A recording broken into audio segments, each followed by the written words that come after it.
ప్రజలకి crime patrol alert ద్వారా ఎప్పుడు మనం అలర్ట్ గా ఉండాలని చెప్తూ వస్తున్నాం. అదే సమయంలో ఒక మనిషిని తప్పు చేసేలా ఏర్పరిచే సిచ్యువేషన్ ని సైకలాజికల్స్ ని అర్థం చేసుకునేందుకు ప్రయత్నాలు జరుగుతున్నాయి. సొసైటీ మరియు ఈ సిచ్యువేషన్ లే ఒక కుట్రం జరగడానికి ముఖ్య కారణమవుతున్నాయి. రాబోయే 30 రోజులకి ఈ ప్రయత్నం యొక్క నెక్స్ట్ స్టెప్ భాగంగా సొసైటీ మరియు క్రైమ్ ఈ రెండింటికి మధ్య సంబంధించిన వ్యత్యాసమైన కేసుల్ని మీ ముందుకు తీసుకొద్దామని మేము అనుకుంటున్నాము.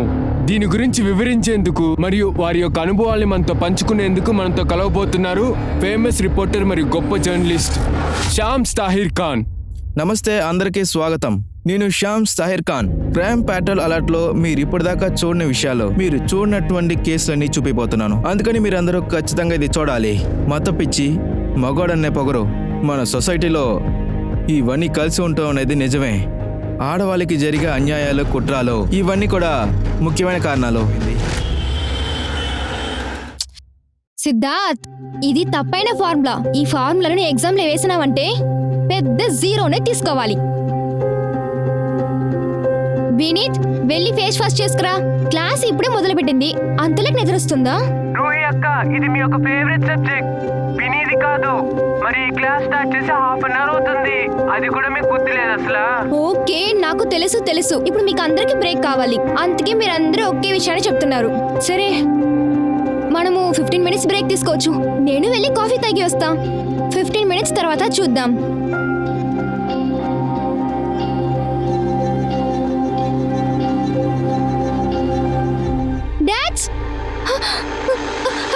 మీకేమైంది? ఇది నా దెబ్బ తగిలిందా? అలాంటిదేం లేదులే. అదిగో ఆ పైన డబ్బా తీయడం కోసం ఎక్కాను, జారి కింద పడ్డాను. అంతే, దానంతట అదే మారిపోతుంది. ఏంటండి ఎలా దెబ్బ తగులుతుంది? మనం ఏదో ఒకటి అప్లై చేయాలి. త్వరగా రండి. నాకేం కాలేదు, నేను బాగానే ఉన్నాను. డాడ్స్, నేను చెప్తున్నాను కదా. రండి వెళ్దాం, రండి. లేండి, జాగ్రత్త. డాడ్స్, రీజనే లేకుండా మీరెందుకు ఇవన్నీ చేస్తున్నారు? చూసి మెల్లగా. సారీ 2 నిమిషాలే.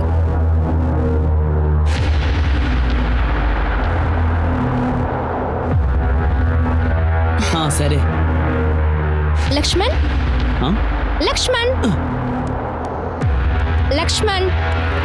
నా దగ్గర దాముకోవడంలో యూస్ లేదు. నేను నిన్ను చూసేశాను. బయటికి రా లక్ష్మణ్. ఈరోజు ఎందుకు క్లాస్కి రాలేదు? అది మా ఇంటికి గెస్ట్ రాబోతున్నారు, అందుకే మ్యామ్ ఇల్లు క్లీన్ చేసాం, అందుకే డిలే అయింది మ్యామ్. సరే, అది వదులు. హోంవర్క్ ని ఫినిష్ చేసావా? అవును, కానీ అవసరంలో చేశాను. రైట్గా చేశాను, నాకు తెలీదు, అందువల్లే దాచాను. ఏ స్టూపిడ్, ముందు బుక్ ఇవ్వు. ఇది కరెక్టా లేదని నేను ముందు బుక్ చూసి చెప్తాను. రేపు హోంవర్క్ ఏంటని చెప్తాను. ఇదిగో కాఫీ తీసుకో. Thank you dads. రే లక్ష్మణ్, మేడం నీ హోంవర్క్ చెక్ చేసేంత వరకు నువ్వు ఇక్కడ కూర్చొని కూరగాయలు కట్ చేయి. చెప్పింది అర్థమైందా? సరే అంకుల్. లక్ష్మణ్, నేను నీకు ఇచ్చే రివార్డ్. ఎంతదా అర్జెంటుగా రాసినా కూడా అన్ని కరెక్ట్గానే రాసావు. Thank you madam.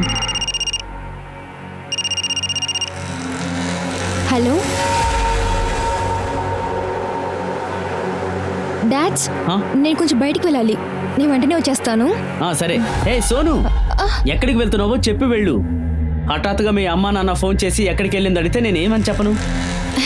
Please dad, అమ్మ నా గురించి అడగొద్దు అనుకుంటున్నారా? అది కూడా ఆమెకున్న బిజీ షెడ్యూల్లో. అది కూడా అలా చేసిందంటే తనకి లాస్. నేను వెంటనే వచ్చేస్తాను.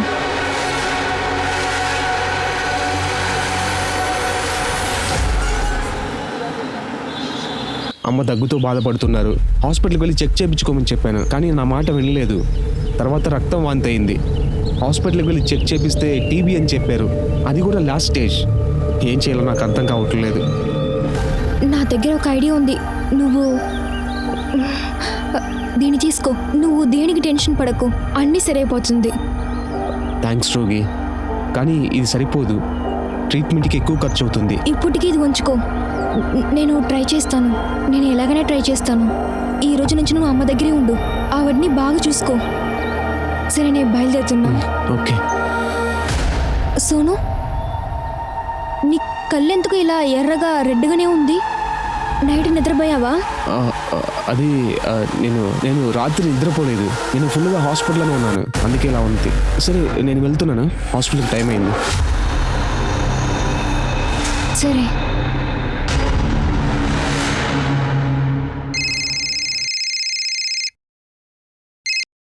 ఆరుహి చెప్పు. హాయ్ హలీష, ఏం చేస్తున్నావు?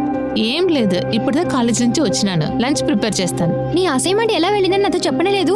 అది చాలా బాగుండింది. నువ్వు ఇచ్చిన నోట్స్ క్లియర్ గా ఉండింది, అన్ని బాగా అర్థమైంది. మన ఎదవ ప్రొఫెసర్ సత్యదేవ్ ఆఖరిగా నువ్వే ప్రొఫెసర్ గా ఉండొచ్చు. హలీష, తను మనకు గురునంతా అలా మాట్లాడకూడదు. సరే, నేను ఇప్పుడు ఫోన్ పెడుతున్నాను. బాయ్. సరే బాయ్.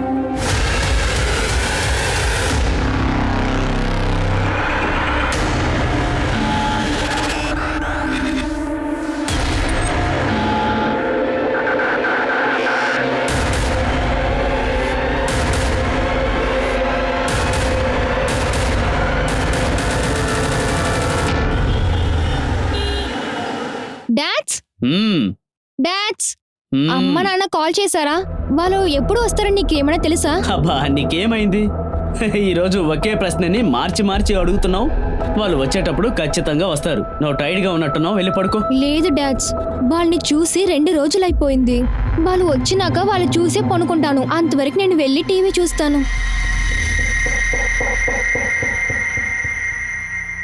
ప్రతీష్ ప్లీజ్, తప్పు నీది. ఈ డీల్ మనకు లాస్ కావడానికి కారణం నువ్వే.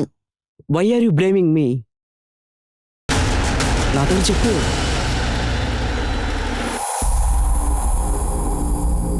అమ్మా, నేను మీ దగ్గర ఒక ఇంపార్టెంట్ విషయం చెప్పాలి. ఇప్పుడు కుదరదు రోహి, ఆల్రెడీ లేటు. ఈవినింగ్ మాట్లాడదాం. ప్రతీష్ లేట్ అవుతోంది, క్లయింట్స్ వెయిట్ చేస్తున్నారు. మేడం, అది డిన్నర్కి ఏం చేయమంటారు? రోహిత్ చెప్తుంది, మేమిద్దరం బయట భోంచేస్తాం. రా వెళ్దాం. రోహి, ఇది నీ పాకెట్ మనీ, ఎంజాయ్. అయితే నాన్న,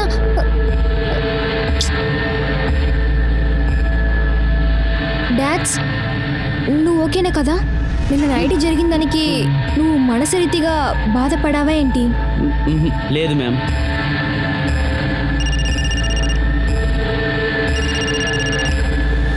హలో, అమ్మ కండిషన్ చాలా క్రిటికల్గా అయిపోయింది. మెడిసిన్ ఇంజెక్షన్ కొట్టడానికి 10,000 రూపాయలు కావాలి. అంత డబ్బుకు నేను ఏం చేయాలో అర్థం కావట్లేదు. నువ్వేం దిగులు పడకు, నేను వస్తున్నాను.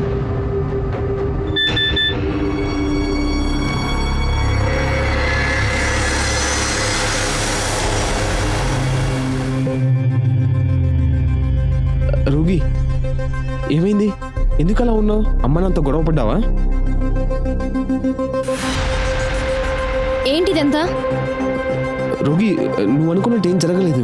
ఇది నేను ఫ్రెండ్స్తో ఉన్నప్పుడు. దీనికోసమేనా ఈ ఇంజెక్షన్ డ్రగ్ తీసుకోవడానికి? నీకు దీనికి 10,000 కావాల్సి వస్తుందా? నీ డబ్బు కోసం నేను అబద్ధం చెప్తాను అనుకుంటున్నావా? మీ అమ్మ బాగానే ఉంది, ఇప్పుడే మాట్లాడి వస్తున్నాను. నువ్వు ముందు నాకు థ్యాంక్స్ చెప్పాలి. డ్రగ్స్ కోసం మా అమ్మ హాస్పిటల్ సీరియస్ గా ఉందని నాతో చెప్పింది. నువ్వు అబద్ధం చెప్తావని నేను అమ్మతో చెప్పలేదు. నువ్వు అబద్ధం చెప్తావని అనుకోలేదు. నేను చెప్పేది విను, నేను చెడ్డవాడిని కాదు, నన్ను నమ్ము. రోగి, నాకు డబ్బులు బాగా అవసరం. రోగి ప్లీజ్ మనీష్, చెప్పేది నా విను. చెయ్యొద్దు. చెప్పేది విను రోగి, నాకు డబ్బులు మనీష్. కావాలి. రోగి,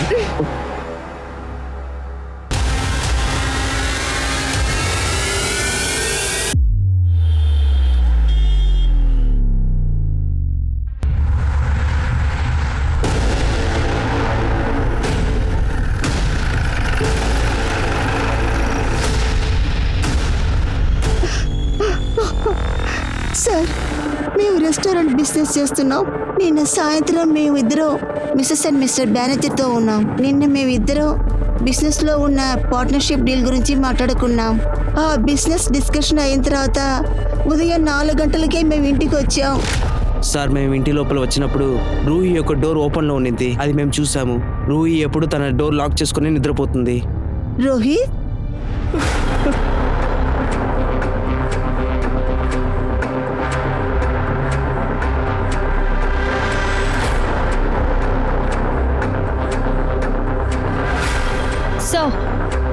సో కిచెన్ లో ఈ ఫోన్ దొరికింది. ఇది ఎవరి ఫోను? లేదు సార్, లేదు, ఇది మా ఫోన్ కాదు. సార్, ఇది చూడండి సార్. ఎక్కడ దొరికింది? సర్వెంట్ రూమ్లో దొరికింది. నేను ఇంతకు ముందే మీతో చెప్పాను కదా వీడు నా కూతుర్ని లేదు చంపుతాడు. మేడం, నేనేం చేయలేదు మేడం. నాకేం తెలియదు మేడం. నిజం చెప్తున్నాను, నన్ను నమ్మండి. ఆగండి ఆగండి, జరగండి ముందు. ఎందుకురా ఇలా చేస్తావు? సార్, నేను మేడంని హత్య చేయలేదు. తను నాకు బిడ్డ లాంటిది. నేనెలా తన్ని చంపేస్తాను? నువ్వు చేయకపోతే ఈ కత్తి నీ రూమ్కి ఎలా వచ్చింది? ఏమో నాకు తెలియదు సార్. నిన్న ఈ కత్తితోటే రూబీ మేడంకి నేను పండ్లు కట్ చేసి ఇచ్చాను సార్. ఆ తర్వాత ఆ కత్తిని పండ్ల బొట్టులోనే పెట్టేశాను సార్. ఇది మీ కిచెన్ లో కత్తా? ఆ ఫోన్ తీయండి. ఈ ఫోన్ ఎవరిది? ఇది లక్ష్మణ్ ఫోన్ సార్. ఎవరు లక్ష్మణ్? తను ఎదురింట్లోనే ఉంటుంటాడు సార్. సింధు సార్ దగ్గర పని చేస్తుంటాడు. తను ఇక్కడ పక్కనే ఉంటుంటాడు సార్. రోజు వస్తుండేవాడు. మేడం దగ్గర ఫ్రీగా ట్యూషన్ చెప్పించుకోవడానికి రోజు వచ్చేవాడు సార్. పగులంతా పనిచేసి నైట్ చదువుకోవడానికి వచ్చేవాడు. వాడు నిన్న నైట్ కూడా ఇక్కడికి వచ్చాడు సార్. మేడం వాడికి కంప్యూటర్ గురించి నేర్పిస్తూ ఉన్నారు. వాడు ఎప్పుడు వెళ్ళాడు? నాకు అది తెలీదు సార్. నేను 11 గంటలకే పడుకోవడానికి వెళ్ళాను. అప్పటిదాకా వాడు మేడంతోనే ఉన్నాడు. నువ్వు వెళ్ళిన తర్వాత రూహీని హెరాస్ చేసే అవకాశం ఏదైనా ఉందా?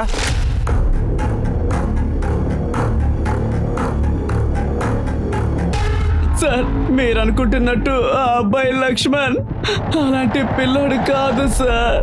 అలాగైతే వాడు ఎలాంటి కుర్రాడు రా?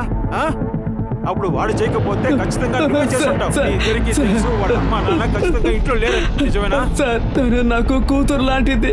నేను తన్ని చంపేయలేదు సార్. ఫింగర్ ప్రింట్స్ తీసుకోండి. కత్తిలో ఉన్న ఫింగర్ ప్రింట్స్ మ్యాచ్ చేసి చూడండి. ఆ లక్ష్మణ్ తీసుకురండి. ఇక వీడిని మర్డర్ సస్పెషన్ లో లోపల పెట్టండి.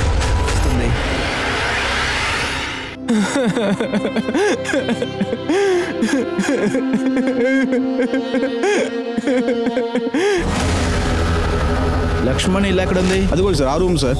అవును సార్, కానీ వాడు రూమ్లో లేడు సార్. ఎక్కడికి వెళ్ళాడు? నిన్న ఉదయం పనికి వెళ్ళాడు సార్, కానీ ఇంతవరకు ఇంటికి రాలేదు. ఎక్కడ పని చేస్తున్నాడు? అవును మేడం, నిన్న లక్ష్మణ్ మా ఇంటికి పనికొచ్చాడు. రాత్రి 9 తర్వాత టన్నరింటికి వెళ్తానని చెప్పి వెళ్ళాడు. నాకు తెలుసు లక్ష్మణ్ కనిపించలేదు, తప్పించుకున్నాడని. మిశ్రా వాడి పేరు మీద నోటీస్ పెట్టండి. ఎస్ సార్, మనం విచారించినంత వరకు తను చాలా మంచోడు, ఎవరితో మాట్లాడని తెలిసింది. బాగా కష్టపడతాడని వాడు మంచివాడని మనం నమ్మలేం కదా. నా కెరియర్లో ఇలాంటి వాళ్ళని చాలా మందిని చూశాను. అమాయకుల్లా నటించేవాడే క్రిమినల్ పనులు చేస్తారు. రోహి ల్యాప్టాప్ మొబైల్ ఏమైనా దొరికిందా? రోహిత్ తన ల్యాప్టాప్తో పిల్లలకి ఆన్లైన్ క్లాసెస్ తీస్తూ ఉండింది. కానీ ఆ ఆన్లైన్ ట్రాన్సాక్షన్ చూస్తుంటే అది మామూలు ట్యూషన్ ఫీజులా కనిపించలేదు. అంటే సార్, రూహి యొక్క పేరెంట్స్ తనకి చాలా పాకెట్ మనీ ఇచ్చేవారు. తన బ్యాంక్ లో చాలా డబ్బులు కూడా ఉన్నట్టున్నాయి. ఇంకా ఫోన్ లో డబ్బులు క్రెడిట్ అయినట్టు మెసేజెస్ కూడా ఉన్నాయి. సార్, ప్రతిరోజు 20,000 దాకా విత్డ్రా అయినట్టున్నాయి. ఇవంతా క్యాష్ లో విత్డ్రా అయినట్టున్నాయి. ఎందుకు రోజు అంత అమౌంట్ని తీయాలి? పార్టీ గిట్టి చేయాలా ఏంటి?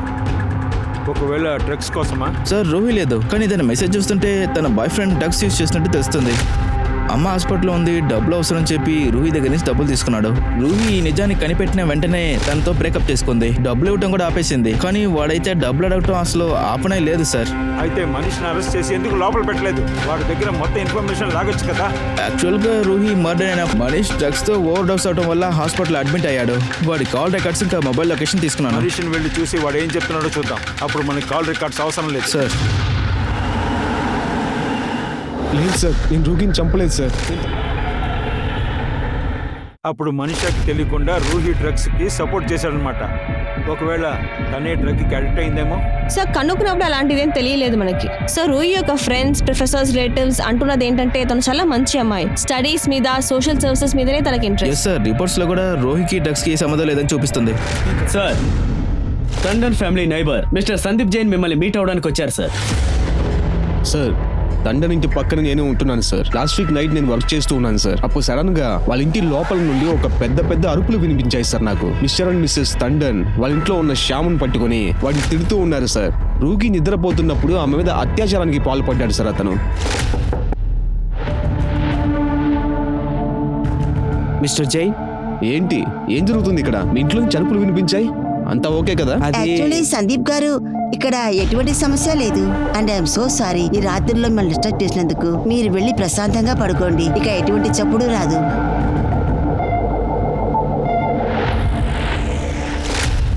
వాళ్ళు అరవడం కానీ మీరు విన్నారా? అలా జరిగే అవకాశం ఉందా?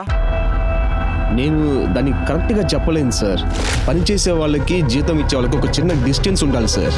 అది శ్యామ్కి రోహిణికి మధ్య నేను ఎప్పుడు అది చూడలేదు సార్. ఇన్ఫాక్ట్ వాళ్ళిద్దరూ ఎప్పుడు చాలా దగ్గరగా అన్యోన్యంగా ఉండేవారు sir. Mr and Mrs Tandon ఇద్దరు కూడా మనీ మైండెడ్ సార్. డబ్బు వెనకాలే పరిగెడుతూ ఉంటారు. లేట్ నైట్ పార్టీస్కి వెళ్ళటం దేవుడికే తెలియాలి సార్ అదంతా. ఏమంటున్నారు మీరు? అర్థమయ్యేలా చెప్పండి. సార్ నేను వాళ్ళ గురించి చాలా చెడ్డ మాటలని విన్నాను సార్. వాళ్ళ బిజినెస్ పెంచడం కోసం వాళ్ళు ఎంతకైనా దిగజారుతారు. ఎగ్జాక్ట్గా తెలియదు, కానీ ఆ రోజు కూడా వాళ్ళు పార్టీకి వెళ్ళినట్టున్నారు సార్. మిశ్రా, తండన్ ఉషా గారు ఎక్కడికి వెళ్ళారు, ఏం చేస్తున్నారు అది కనిపెట్టండి. సార్,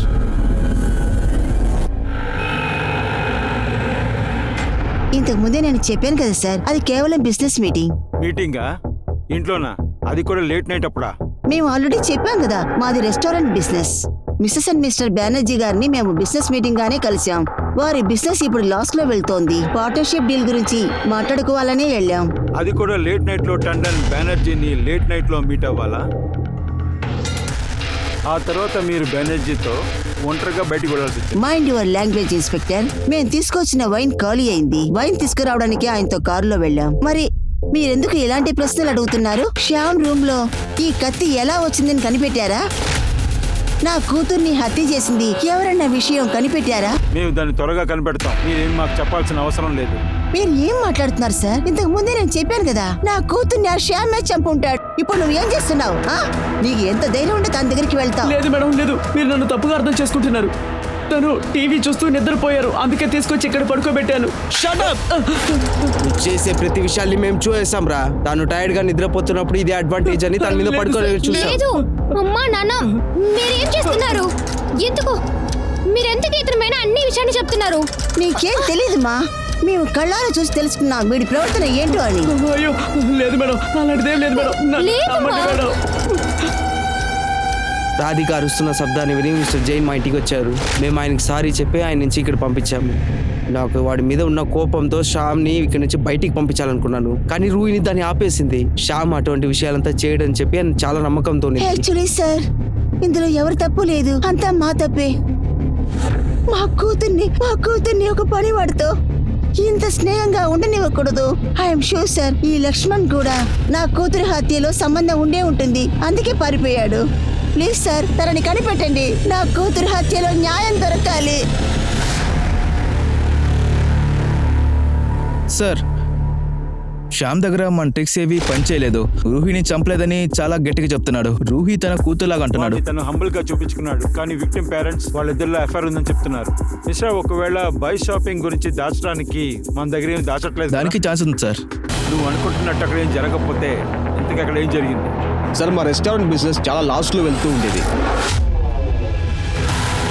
మా బిజినెస్ పని మీద మిస్టర్ అండ్ మిస్సెస్ తండన్ని మేము పార్ట్నర్షిప్కి ప్రపోజల్ ఇచ్చాం. మేమంతా ఇంట్రెస్ట్గా ఉన్నాం, కానీ వాళ్ళిద్దరూ కలిసి మమ్మల్ని బ్రెయిన్ వాష్ చేయడం మొదలుపెట్టారు. వైఫ్ షాపింగ్ కోసం బహిరంగంగా మమ్మల్ని ఒప్పుకునేలా చేసి వైఫ్ షాపింగ్ కోసం ఇన్వాల్వ్ అయ్యేలా చేశారు. నాకేం చేయాలో అసలు అర్థం కాలేదు. ఇంకొక రోజు వాళ్ళ లిమిట్ క్రాస్ అయ్యారు. మిస్సెస్ తండన్ వైన్ అయిపోయిందని చెప్పి నన్ను బయటికి తీసుకొచ్చేలా చేశారు. సార్, ఆ రోజు నైట్ ప్రతీష్ నన్ను ట్రాప్ చేసానికి ట్రై చేసినారు సార్. నేను మీకు చూపించాలనుకుంటున్నాను. Yeah, of course. ఈమె మా యొక్క బిజినెస్ పార్ట్నర్. ఏం చేస్తున్నావు నువ్వు? ఇదంతా నా దగ్గర పెట్టుకోవద్దు. ఇట్లా నువ్వు తప్పుగా జరుపుకునేదంతా ఓర్చుకునేదా మేము రెస్టారెంట్ జరిపించాలంట. దానికి మేము క్లోజ్ చేసుకునే పోతామని వాళ్ళ దగ్గర చెప్పేసినాను. వాళ్ళు చెప్పే ఏ డిమాండ్స్ చేసేందుకు మేము తయారుగా లేదు. దానివల్ల వాళ్ళు ఒక 4 గంటగా మా ఇంటి నుంచి వెళ్ళిపోయినారు. రోహిత్ కేసులో నేరస్తుని కనిపెట్టాలనుకుంటున్నారా లేదా మా మీద నింద మప్పాలనుకుంటున్నారా? అది కూడా చేయని తప్పు గురించి చెప్తున్నారు. పోలీస్ అయినా మేమేం చెప్పట్లేదు. మిస్టర్ అండ్ మిస్సెస్ బెనర్జీ ఈ విషయాన్ని చెప్పారు. వాళ్ళు మా మీద మోపిన నేరాన్ని ఖచ్చితంగా మేము ఒప్పుకోం. నేను మీతో చెప్పాను కదా, ఆ కపుల్స్ ని నమ్మకూడదు అని. ఎందుకు నమ్మకూడదు? మేము ఇస్తామన్న ప్రాఫిట్ షేర్ వాళ్ళకి సరిపోలేదన్నారు. మా పార్ట్నర్షిప్ వాళ్ళకి ఇష్టం లేదు.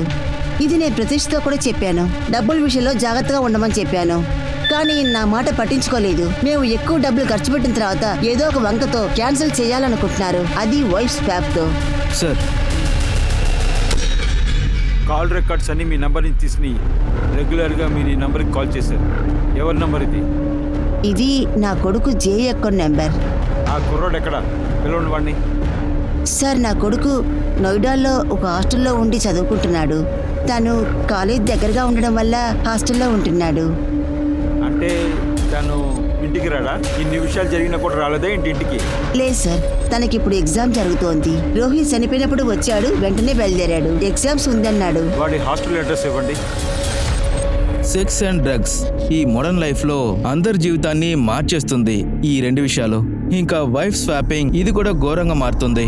మిస్టర్ ప్రదీప్ టండన్, మిస్సెస్ మాయా టండన్, వీళ్ళిద్దరి మీద వైఫ్ స్వాపింగ్ అని ప్రూవ్ అయింది, కానీ వాళ్ళు అక్సెప్ట్ చేయట్లేదు. ఆవిడ ఇంటికి రోజు లేటుగా వచ్చి పిల్లల్ని చూసుకోపోవడానికి కారణం ఇదేనంటారా, లేకపోతే ఇది కూడా నిజమై ఉంటుందా?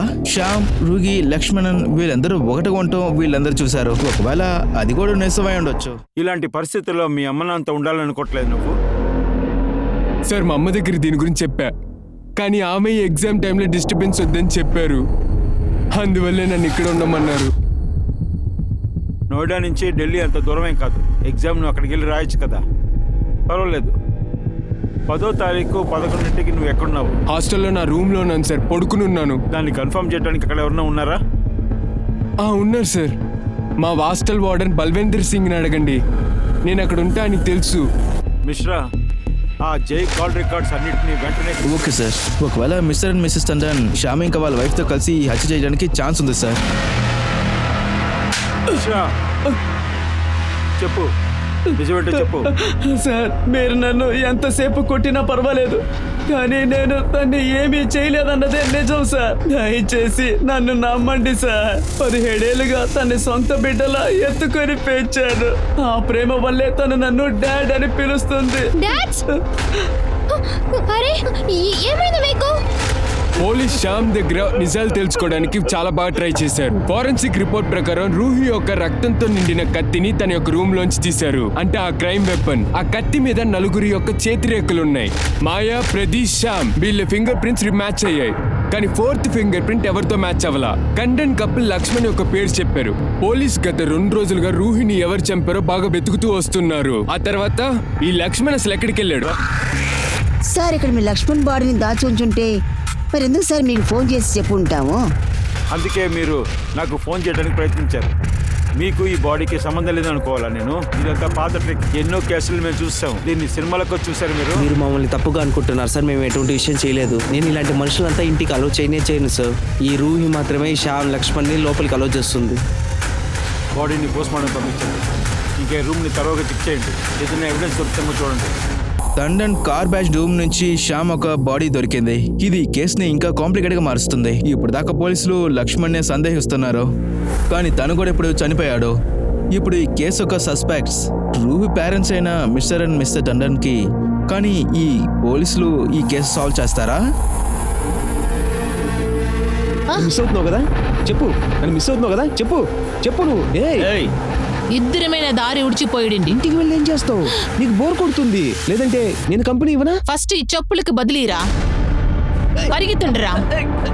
హెల్ప్ హెల్ప్ చేయండి, హెల్ప్. చచ్చావు నువ్వు, వదలను నిన్ను. రేయ్, వెళ్ళండి రా. నీకేం కాలేదు కదమ్మా?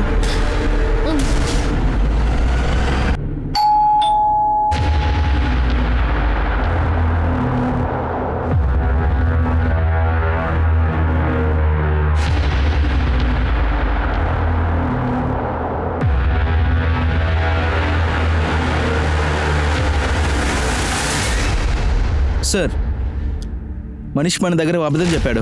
రోహి మర్డర్ అయిన రోజు తన మొబైల్ లొకేషన్ నైట్ 11 నుంచి 12 దాకా రోహి ఇంటి దగ్గరే చూపిస్తుంది. మనీష్, నువ్వు ఇక్కడ నుంచి బయలుదేరు, లేదంటే నేను అరుస్తాను. కొంచెం అర్థం చేసుకో ప్లీజ్. మనీష్, నువ్వు చేసేది పెద్ద తప్పు మనీష్. దయచేసి నువ్వు ఇక్కడ నుంచి వెళ్ళు, అది నీకు మంచిది. రూహి రూమ్ నుంచి స్టోర్ రూమ్ కీ తీసి లక్ష్మణ్ బాడీ అక్కడ పడేసి నువ్వు అక్కడి నుంచి బయలుదేరి వెళ్ళిపోయావు కదా? ఏంటి అదే జరిగింది? లేదు సార్, నేను ఎవరిని చంపలేదు సార్. డబ్బు అడగడం కోసమే రూగి ఇంటికి వెళ్ళాను సార్. నేను ఎవరిని చంపలేదు సార్. నిజం సార్. రోగి, నాకు కొంచెం డబ్బు అవసరం అవుతుంది రోగి. రీహాబ్ సెంటర్లో 10,000 అడుగుతున్నారు రోగి. నేను నిజంగానే మారిపోయాను రోగి. ఈ ఒక్కసారికి నాకు హెల్ప్ చేయి. సరే, దీన్ని తీసుకో, ఇక్కడి నుంచి వెళ్ళు. చూద్దాంలే నువ్వు చెప్పింది నిజమో కాదా అని. సార్, ఈ మొబైల్ యాక్షన్ బట్టి మనీష్ చెప్పింది నిజమే. ఎందుకంటే రూహి లొకేషన్ నుంచి డైరెక్ట్గా డ్రగ్స్ కొనడానికే వెళ్ళాడు. Morning 6 o'clock drugs over dose అవటం వల్ల రీహాబ్ సెంటర్కి వెళ్ళాడు. మిశ్రా ఇది కూడా జరిగి ఉండొచ్చు. మనీష్ రూపీని చంపుండొచ్చు కదా. ఉంది సార్, వీడికి ఎయిడ్స్ ఉంది. వీడు కూడా 10వ తారీఖు నైట్ 11 నుంచి 2 లోపలే చనిపోయాడు. అలా అయితే రూహిని చంపిన వాడే మనీష్ని చంపుంటాడు. ఎందుకంటే మర్డర్ స్టైల్ ఒకేలా ఉంది. సార్ గుల్మోహా పార్క్లో ఇంకొక అమ్మాయిని రేప్ అండ్ మర్డర్ చేశారు. తనని కూడా రూహిని చంపినట్టే చాలా బ్రూటల్గా రేప్ అండ్ మర్డర్ చేశారు. సార్ అలీషా ఎప్పుడు కాలేజ్ నుంచి 1:30 గంటకి ఇంటికి వచ్చేస్తుంది. నేను ఆఫీస్ నుంచి 5:30కి వస్తాను. అప్పటిదాకా తన ఇంట్లో ఒంటరిగా ఉంటుంది. ఈ రోజు వచ్చేసరికి తను ఈ పరిస్థితిలో ఉంది. సార్ ఈ కత్తి సోఫా కింద దొరికింది సార్. ఇది మీ ఇంట్లో ఉన్న కత్తినా? అవును సార్. ఈ కత్తిని ఫారెన్సిక్ పంపించి బాడీని పోస్ట్మార్టం పంపించండి. సో మీకు ఎవరి మీదైనా అనుమానం ఉందా? సార్ అబ్బాయిలు అలీషా కాలేజీ నుంచి వచ్చేటప్పుడు తనతో గొడవ చేస్తున్నారని చెప్పింది. నన్ను మిస్ అవుతున్నావు కదా చెప్పు. నన్ను మిస్ అవుతున్నావు కదా చెప్పు. చెప్పు నువ్వు. ఇద్దరమైన దారి ఉడిచిపోయింది. మీరు వాడిని గుర్తుపడతారా? ఎందుకు పోలీసులు కంప్లైంట్ ఇవ్వలేదు? నేను వాళ్ళని వార్న్ చేశాను సార్. నేను పోలీస్ కంప్లైంట్ ఏమీ ఇవ్వలేదు. వాళ్ళు కేవలం పిల్లలే కదా అని అనుకున్నాను. ఫ్యూచర్ గురించి ఆలోచించి వదిలేశాను. ఇలా జరుగుతుందని నేను అస్సలు ఆలోచించలేదు సార్. ఆ కుర్రోళ్ళు ఎవరో కనిపెట్టి అరెస్ట్ చేయండి. సార్ మేము ఊరికే మజా కోసమే చేశాం సార్. మేము అటువంటి విషయాలు చేయం సార్. హర్షాన్ని నేను చెప్పలేదు సార్. సార్ మీకు ఎవరో తప్పుగా చెప్పిట్టారు సార్. పిల్లలు అటువంటి వాళ్ళు కాదు. తప్పుగా అర్థం చేసుకుంది మీరే. ఈ కుర్రోళ్ళు చాలా రోజులుగా అమ్మాయిల్ని హెరాస్ చేస్తున్నారు. ఇప్పుడు అమ్మాయి చనిపోయింది. తనని రేప్ చేశారు. ఆ తర్వాత కూడా ఈ కుర్రోళ్ళ మీద మీకు నమ్మకం ఉందా? ఇంకా నువ్వు, ఇదే నేను ఇచ్చే నీకు చివరి ఛాన్స్. మర్యాదగా నిజం చెప్తావా లేదా? మీ నాన్న వల్ల కాదు, ఆ దేవుడు వచ్చినా కాపాడలేడు. చెప్పు.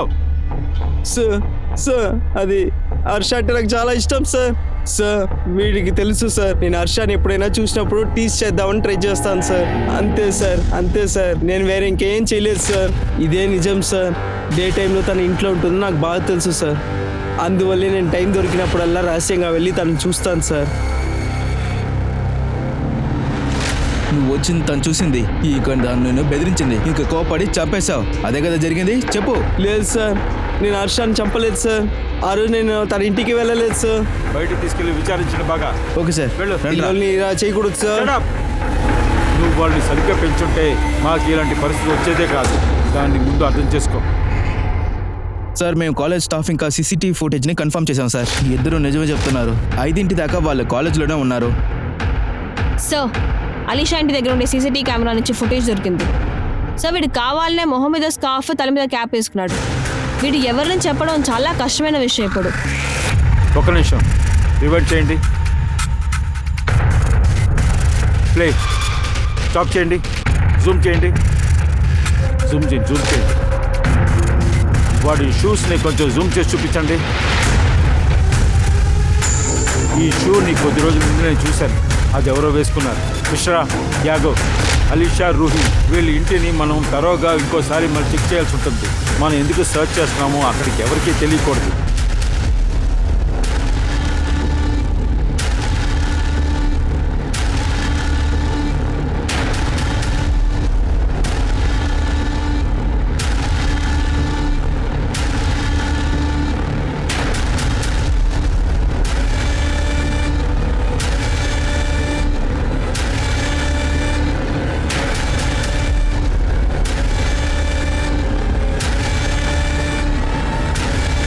సార్ ప్రూఫ్స్ ఏది దొరకలేదు సార్. ఈ ఫైల్ మాత్రమే దొరికింది.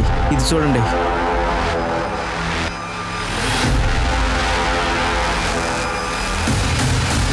నీ మొబైల్ రికార్డ్స్ ప్రకారం రూహి హత్య జరిగినప్పుడు నువ్వు అక్కడే ఉన్నావు.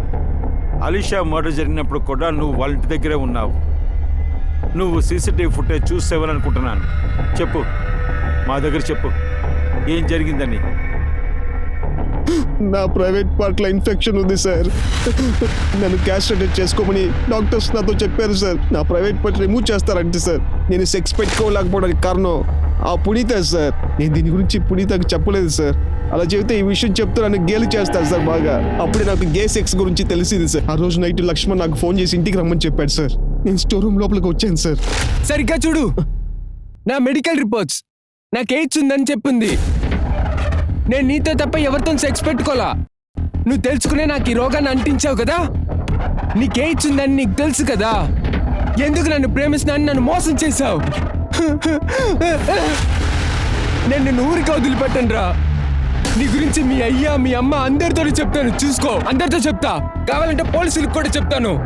లక్ష్మణ్ నేను చెప్పేది విను ఒక్కసారి. నువ్వు వెళ్ళి అందరికీ ఈ విషయం చెప్తే నా గురించి వాళ్ళకి తెలిసిపోతుంది లక్ష్మణ్, ప్లీజ్. ఈ దరిద్రమైన రహస్యంతో నన్ను చనిపోమంటావా? నేను వదిలిపెట్టను రా. లక్ష్మణ్ ఆగు.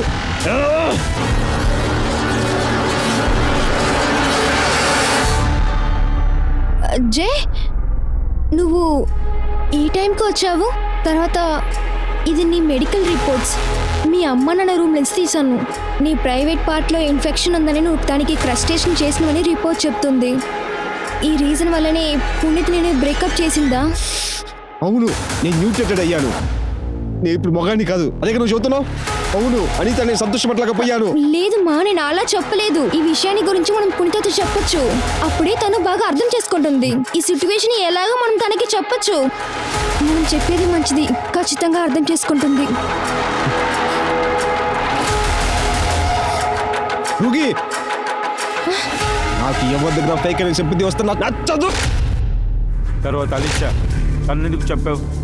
మీ ఇన్వెస్టిగేషన్ని డైవర్ట్ చేయటానికి సార్. న్యూస్లో చూసి తెలుసుకున్నాను సార్, రూగి కేసులో అమ్మ నాన్నని సందేహపడుతున్నారని. మా అమ్మ నాన్నలు ఇందులో ఇరుక్కుంటారేమో నేను అనుకున్నాను సార్. నేను వాళ్ళని కోల్పోవటం ఇష్టపడలేదు సార్. హరీసా ఇంట్లో ఉందని తెలుసుకొని ఆ రోజు ఈవినింగ్ నేను తన ఇంటికి వెళ్ళాను సార్. ఎవరో నా మొహాన్ని చూసి గుర్తుపట్టకూడదని స్కార్ఫ్ కట్టుకుని అక్కడికి వెళ్ళాను సార్.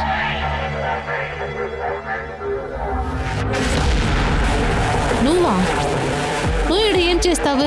అనిషా రూగిని ఎవరు చంపారో నాకు తెలుసు. ఆ విషయం మాట్లాడడానికి ఇక్కడికి వచ్చాను. లోపలికి రావచ్చా నేను?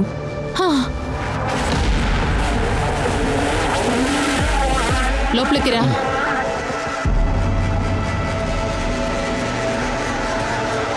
ఎవరది? అనిషా రూగిని చంపింది ఎవరో నాకు తెలుసు. ఎవరది? నేనే. నువ్వు రూహి దగ్గర దీని గురించి మాట్లాడాల్సి ఉంటుంది. తను నిన్ను అర్థం చేసుకుని హెల్ప్ చేసి ఉంటుంది. ఒక బ్రదర్ని అర్థం చేసుకోకుండా తను ఎలా ఉంటుంది చెప్పు? అవుట్ ఆఫ్ మైండ్లో ఉన్నది నువ్వే, రూహిని కాదు. అలీషా, లక్ష్మణ్ని ఇద్దరిని చంపేశావు.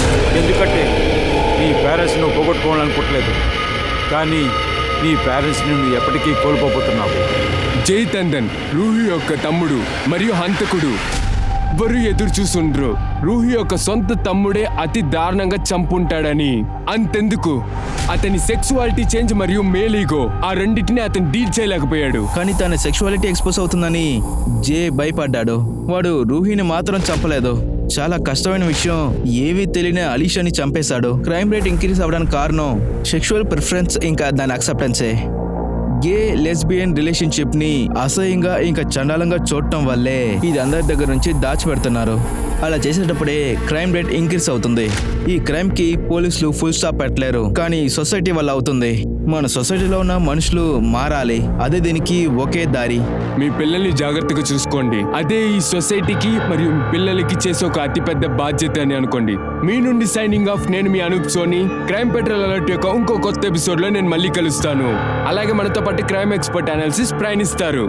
అప్పటి వరకు మీరు మీ యొక్క కుటుంబాన్ని జాగ్రత్తగా చూసుకోండి. ఎప్పుడు ధైర్యంగా ఉండండి, అలాగే హుషారుగా ఉండండి. అలాగే క్రైమ్ పెట్రోల్ ని చూస్తూ ఉండండి. జై హింద్.